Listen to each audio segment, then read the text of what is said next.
Welcome to the Eko Learners Support for WAEC and NECO candidates. In this class, we will be looking at the topic narratives.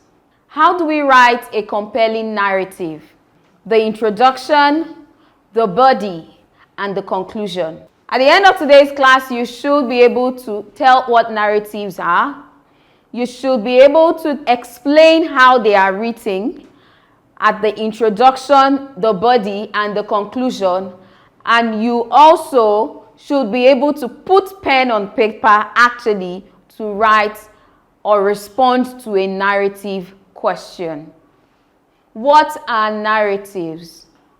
A narrative essay is a storytelling piece that recounts a personal experience. It allows the writer to share their unique perspective and engage the reader through vivid details. When we narrate, just like the word implies, we try to give a recount. What does that tell us? Most times, narratives are written in the past because it tries to give a recount of what has happened. This doesn't negate the fact that narratives can be rendered in the future tense. Of course, you can tell what you intend to do. Now let's move on.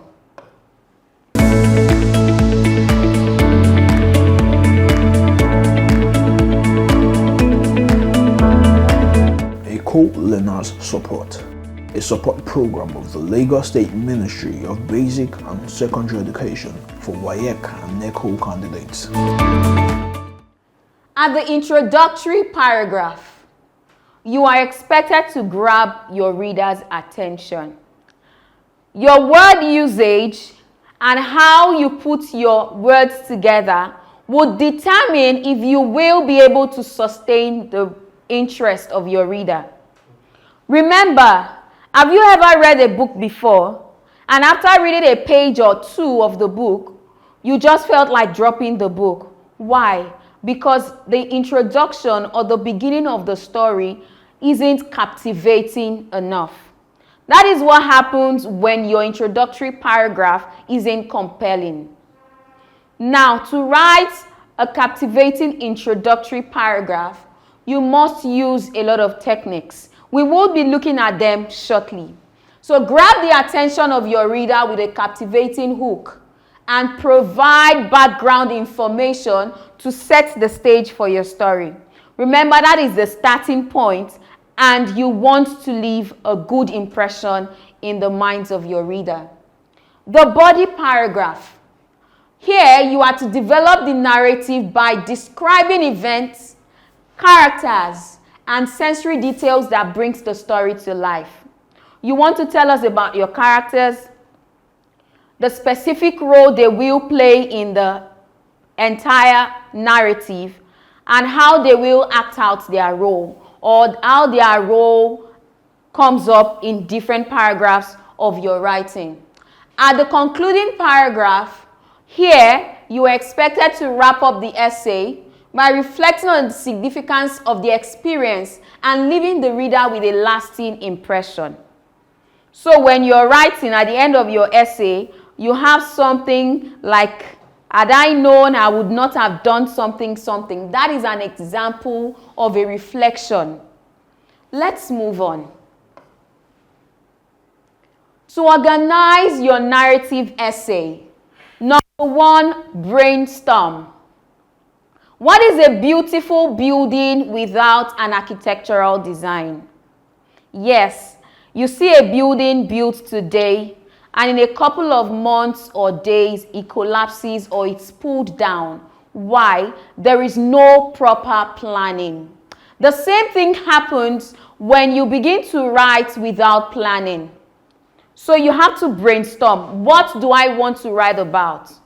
On the WAEC and NECO examinations, you will see in your English language paper that you have about 5 to 6 questions to pick from. So you want to take a good look at the one that would suit you and you will be able to write well on. Now, if you have chosen a narrative essay, good for you. Come with me. After brainstorming, the next thing is to write an outline. An outline is the actual structure or the framework of what you would eventually build on. So create a structured plan for your essay outlining key events that will be put together in your writing. Remember, if you don't plan before writing, you would not write a beautiful piece. WAEC scores you on 4 parameters: content, organization, expression, and mechanical accuracy. You want to score well on organization, I would advise you to plan. Use some few minutes of your writing time to do the planning before the actual writing. When you plan before writing, doing actual writing becomes seamless. It becomes easy, and you will realize that the ideas flow. Why? Because you have a spring to pull from, which is your plan. The next thing to do after planning is writing a draft. Well, on your exam, you might not have so much time. However, bring your outline to life by fleshing the details. How do we flesh the details of our ideas, of our points? Putting words together, developing each paragraph, giving examples, explaining each point. Note, the points that you have written down in step 2 are your building blocks. These are what you would build on. So when you build on each of these, each of your points will be fleshed into a paragraph. This doesn't take as much time as you think it would take, but it would help your organization and content development. It would also rub off on your expression because you know particularly exactly what you're writing about. You are not just writing in abstract. Then, after writing, make sure you leave some time to revise. Very important. You don't write and just turn in your papers. No. After writing your essay, read through your work. Dot the I's and cross the T's. This would make your work easier to read, and you would be able to eliminate all errors, if not all, most of them. How do you create a captivating introductory paragraph? Hook the reader. Just like the word says, hook them. You want to hold your reader to read through what you have written. How do you do that? Start with an attention-grabbing line, such as a vivid description or a surprising fact or a rhetorical question. This is not far-fetched. When you have a topic, what can you say about that topic that would turn the head of your reader? Turn the head in the sense of, oh, I want to go on. What's next? What does this writer have to say? So, hook the attention or grab the attention of your reader. And how do you do that? Use vivid description. You might want to describe the character being talked about or the protagonist in the narrative. You might also want to give a surprising fact. You might say something like, did you know that 90% of people who post on social media are actually living fake lives? As a reader, I would not want to stop there. I would want to see the explanations and the details you have to buttress your point or to give life to your point. Say something interesting. Don't just start by saying once upon a time. No, that's too bland. You want to say something interesting, something captivating, and then your reader wants to read on. Don't worry, it makes your story interesting. Then provide context, still in your introduction. After your first sentence, which is expected to be a vivid description of your character or your protagonist or the setting where the event happened. You could use a surprising fact, a rhetorical question. Next, offer relevant background information to help the reader understand the context of your story.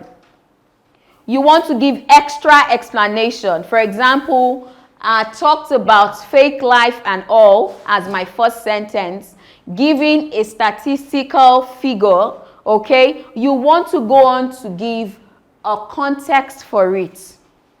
What is that context? You provide supporting details for what you have said.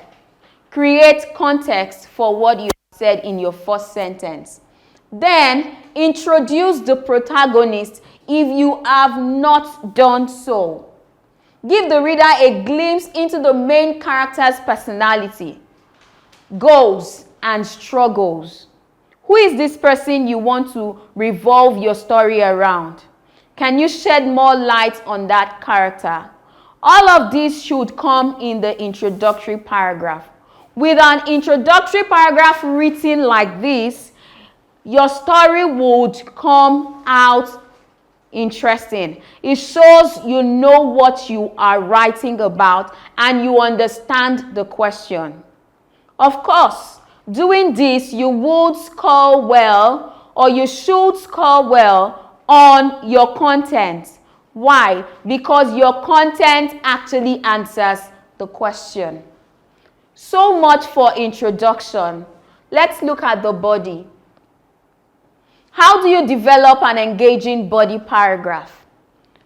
I said at the start that the body paragraph doesn't necessarily have to be one. I encourage you to have at least 3 body paragraphs. With a body paragraph, you house a point or a topic sentence that you would expatiate on. So you have the body paragraph here. Use vivid description. Descriptions give life to whatever we are saying. They give life and meaning. They give shape. You know, they make what we are saying palpable. The reader can see through what you are saying. You create a vivid picture in the reader's mind. So it's important that you deploy the tool of description in the body paragraph of your narrative. Describe setting, describe your characters, and so on. The second thing is the narrative progression. Advance the story in a logical and compelling way with a clear sequence of events. Talking about the sequence of events, you can start your story at the end and go on to the middle and then the beginning. You can start at the beginning, go on to the middle, and then to the end. Whichever sequence you are following, let it be clearly cut out, let it be easily deduced, but overall, make your story understandable and easy to follow. 3, character development. Reveal the protagonist's emotions, motivations, and transformations throughout the narrative. You're talking about someone who has lived a fake life, for example, as I cited earlier. What are the emotions associated with this? What motivates the character to do that? Okay, it could be peer pressure. It could be social media. It could be any other thing. What are the motivations? You want to say and infuse these in the body of your writing. Then, what transformation did the character eventually happen upon, or what happened to the character in the course of the story? Of course, at the end of the story, the character isn't happy with the life they have lived, and then that is a kind of transformation. Something must have led to that transformation. What is it? You want to give us details of that in the body paragraph. If you do these 3, you would have a beautiful, engaging, and compelling body paragraph. Crafting an engaging conclusion. First thing, reflect on the significance of the experience as it aligns with the characters in the story. How does the overall experience align with the characters in the story, especially your protagonist? How does it align? How does the experience change them? How does it transform them? What effects do these experiences have on your characters? You want to say these in your concluding paragraph. What emotional impact? What emotional impact or response would the reader gain from seeing all of this or from reading? Evoke a strong emotional response in the reader by highlighting the personal significance of the story. How would it positively or negatively influence the reader? Emotional response in the reader. The next is provide a sense of closure by considering how the experience has shaped your future or the future of the characters. So at the end of the story, you have a saying like, living a fake life is not a good thing. Cut your coat according to your clothes. Doing this, you have done the last thing here, which says that you should provide a sense of closure. Do not leave your story hanging.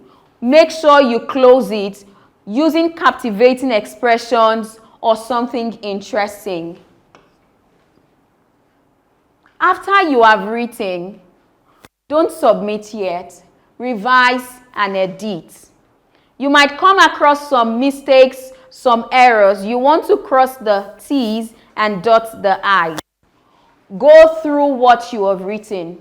Review your essay for clarity, for coherence, and flow, making necessary adjustments to settle the narrative. Carefully edit your writing to ensure proper grammar, spelling, and punctuation. That is one area you should focus on, because you would be marked, or your essay would be checked for mechanical accuracy. So you want to check for your expression errors, you want to check for spelling errors, you want to look at your punctuation use. It is only when you revise and edit that you will be able to achieve this. Next, proofread your work. Read your essay, review it, and add any other improvements you want to. Look at this sample question. You can try this now.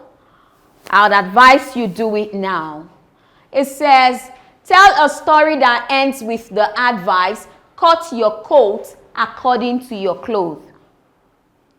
Cut your coat according to your clothes. Remember, introduction must be captivating.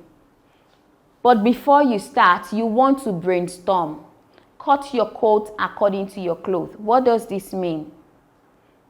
What perspective am I going to write from?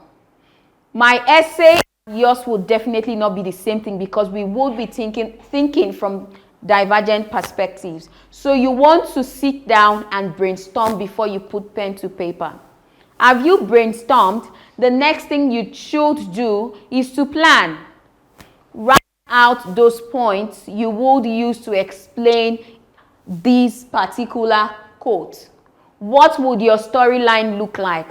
Arrange them, write them first. After writing, then you can organize. Probably the fourth point you wrote might actually be the first one that you should use. It's dependent on you. It depends on the effect you want to create in the minds of your reader. Typically on the exam, you have about 40 to 45 minutes thereabouts to answer this question. So you want to spend the same time doing this. Set your stopwatches and start writing now.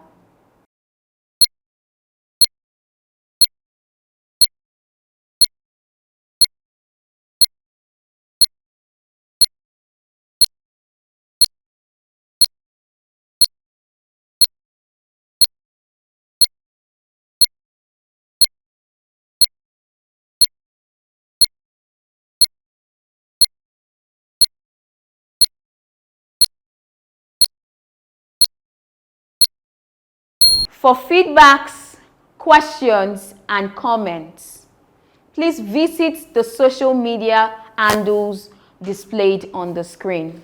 Do have a good day. Bye.